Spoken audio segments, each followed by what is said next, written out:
So it says find this. What does that mean we're finding?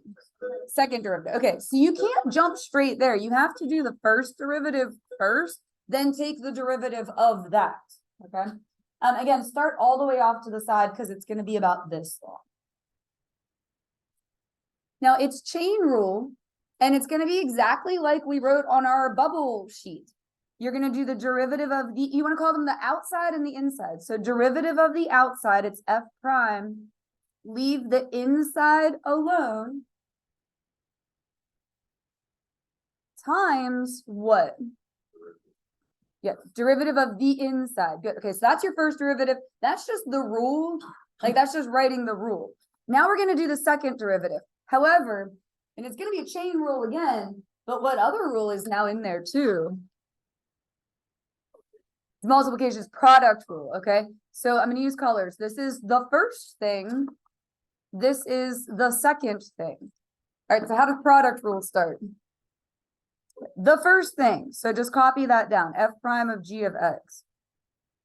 That's the first thing. Times derivative of the second thing. Okay, look, if this is g prime and we take the derivative of that, what's it going to be? Second derivative, good. Or you can even say double prime. G double prime, second derivative. All right, so first times derivative of the second plus the second thing times derivative of the first. Now, do you see what I've bracketed off in green? If it's already f prime and we're doing a derivative of that, it becomes f double prime, like second derivative of g of x. The guts of it does not change, but what else do I have to put? Times g prime, the derivative of those insets. I'm not rewriting that, but the only thing that you could put together is, do you see how this is g prime and this is g prime? You could write g prime squared. It's like x times x is x squared, but I'm not. We're going to just leave that alone. Now, the rest of these are going to be smooth sailing, and anytime you see a table, you want to be like, yes, because all of the numbers you need are right there. What rule is this one going to be? Product. You are literally just going to write out the product rule. I'm not going to say all that. Or I will say it.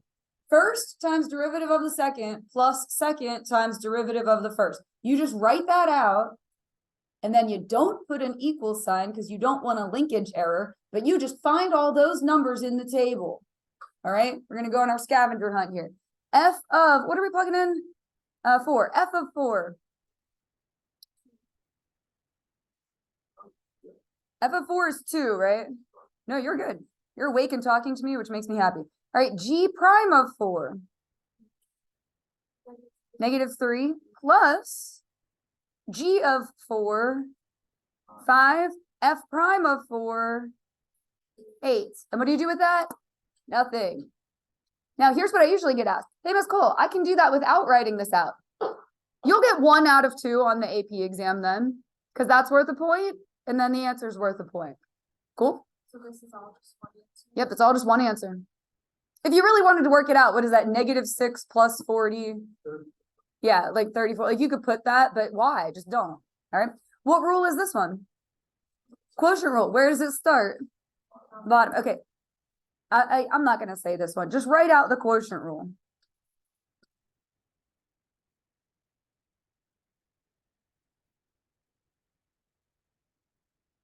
And then you don't put an equal sign. So you don't want to do a linkage error. You just go and find all those numbers in the table. And again, you're probably like, well, I could have done it without writing that. Yeah, well, you won't get all the points then. You write the rule and then you go and find all the numbers. Just don't link them together. All right, we're plugging in 6 for this one. G of 6. 3. Good. I'm going to have to come over here. I wrote too big. F prime of 6. 1 minus F of 6. 4. G prime of 6 is 6. And then over, my fraction bar is a little weird. I'm going to rewrite that. G of 6 was 3 squared. That's it. You could work that out, but I'm not gonna bother. And then what rule is this one? Chain rule. It's f prime g of x. You do the derivative of the outside, leave the insides alone, little dot, and then g prime of x. Before we go and get those numbers from the table, I want to do a compare and contrast. And this is why I say don't get hung up on the letters. You want to call them outside and inside. Because do you see what I did with this one? Okay, so how would we write that derivative? Good. G prime of f of x. Good. Oh my gosh, those are awesome. Times f prime of x. So don't get hung up on f and g, because if they get reversed, it's opposite. If you want to call them the outside and the inside in your brain. Now you will have to watch me point to this, because if you were in pre-calc with me, do you remember, did we play telephone game? Did I give you a sentence and then you rewrote the sentence and passed it on? Okay, it's gonna be like telephone game a little bit. We're plugging in 4. Just watch for a second. You want to find g of 4, and whatever that number is, you want to do f prime of that number. Okay, so go find g of 4. It's 5, so this part's 5. Now you need to do f prime of 5, which is -10. Good, so that first part's -10 times g prime of 4, -3. So you could do -10 times -3 and get 30, but or you could leave it alone. All right, now we'll do the same thing with this one. You're going to do f of 6, and whatever number that is, you'll do g prime of that number, all right? So f of 6 is 4. Good. G prime of 4, -3. And then f prime of 6 is 1.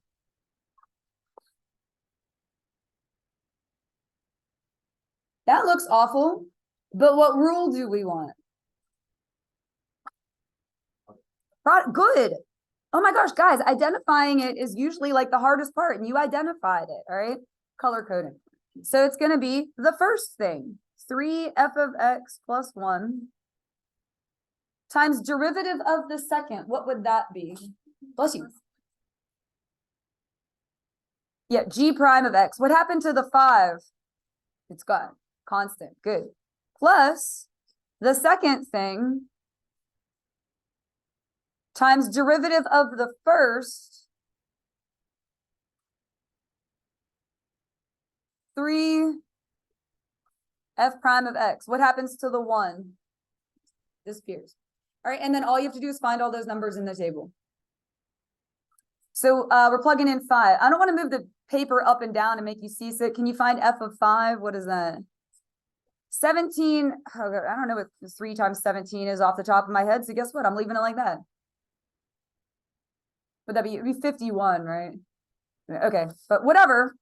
All right, g prime of 5, 1/2 plus 5 plus g of 5. Let's see, g of 5, 6 plus 5 is 11, but you could write 5 plus 6 if you wanted to.